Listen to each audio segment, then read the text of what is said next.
ఏలూరులోని దేవాంగ సంక్షేమ సంఘం ఆధ్వర్యంలో ఏలూరు దేవాంగ ఎడ్యుకేషన్ ట్రస్ట్ ద్వారా 10వ తరగతి ఇంటర్మీడియట్ పరీక్షల్లో అత్యధిక మార్కులు సాధించిన విద్యార్థులకు నగదు పురస్కారాలతో సత్కరించారు. అలాగే పేద ప్రతిభావంతులైన విద్యార్థులకు ఆర్థిక సహాయం అందజేసి విద్యా సామగ్రి పుస్తకాలను పంపిణీ చేశారు. స్థానిక తూర్పు వీధిలో జరిగిన ఈ కార్యక్రమంలో అతిథులు మాట్లాడుతూ విద్యార్థులు కష్టపడి చదివి ఉన్నత లక్ష్యాలను సాధించాలని సూచించారు.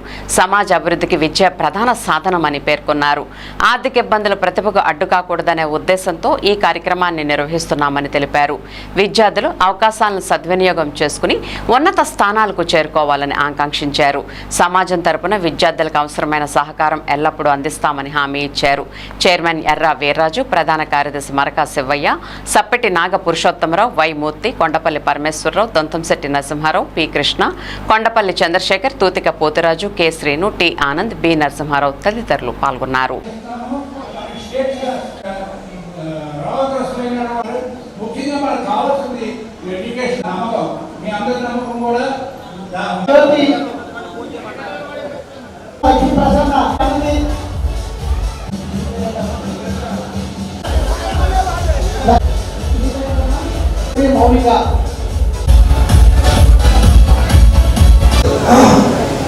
ఈ పురస్కార నిమిత్తం తర్వాత ఎవరైతే పిల్లలు కొంచెం మార్కులు బాగా తెచ్చుకొని చేశారో ఇంచుమించు 10థలో 40 మంది, ఇంటర్లో 40 మంది, మొత్తం సుమారుగా 20 మంది దాకా వచ్చారు.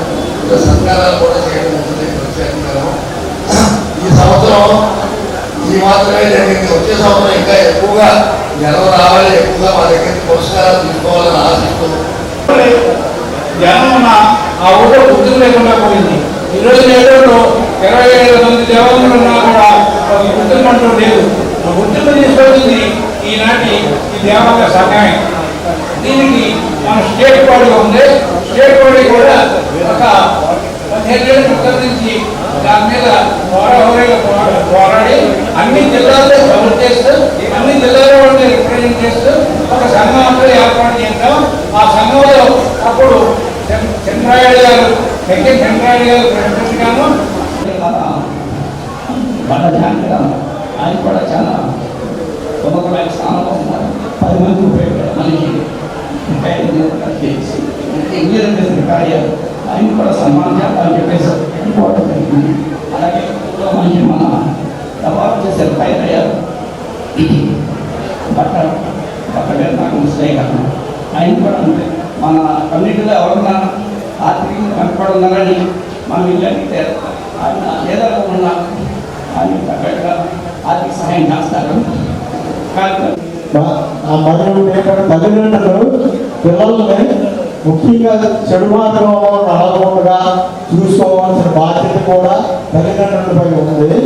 అలాగే పిల్లలు అంటే విద్యార్థులకి తల్లిదండ్రుల మీద ఆసక్తి పెట్టి వాళ్ళ అభివృద్ధి పాలనలో నడిపించే బాటలో పిల్లలు ఆ విద్యార్థులు చదువులో అభివృద్ధిలో బాగా ముందుకు రాణించాలని ఈ 2 సంవత్సరాల ఇంటర్లో మీరు చదివి ఒక ఎంసెట్లో మంచి ర్యాంక్ తెచ్చుకున్నారనుకో. మా తమ్ముడు ఉన్నాడు, మా తమ్ముడు అమ్మాయి 1282 ర్యాంక్ తెచ్చుకుంది ఎంసెట్లో, నీట్లో. అంటే డైరెక్ట్గా మెడికల్ సీట్ ఎంబీబీఎస్ సీట్ వచ్చింది. ఫీజు ఎంతో తెలుసా? 10,000 రూపాయలు సంవత్సరానికి ఎంబీబీఎస్ చదవడానికి. మన ఏలూరు రాష్ట్రం కాలేజీలో 100 మెడికల్ సీట్లు ఉంటాయి. 100 మెడికల్ సీట్లో 50 సీట్లు కన్వీనర్ కోటా అంటారు. దానికి ఫీజు సంవత్సరానికి 10,000. ఎంత? ఎంబీబీఎస్ చదవడం. నేను ఇంజనీరింగ్ చదవడానికి నా పిల్లలకి సంవత్సరానికి 2.5 లక్షలు పెట్టేవాడిని. మా తమ్ముడు 10,000 ఫీజు.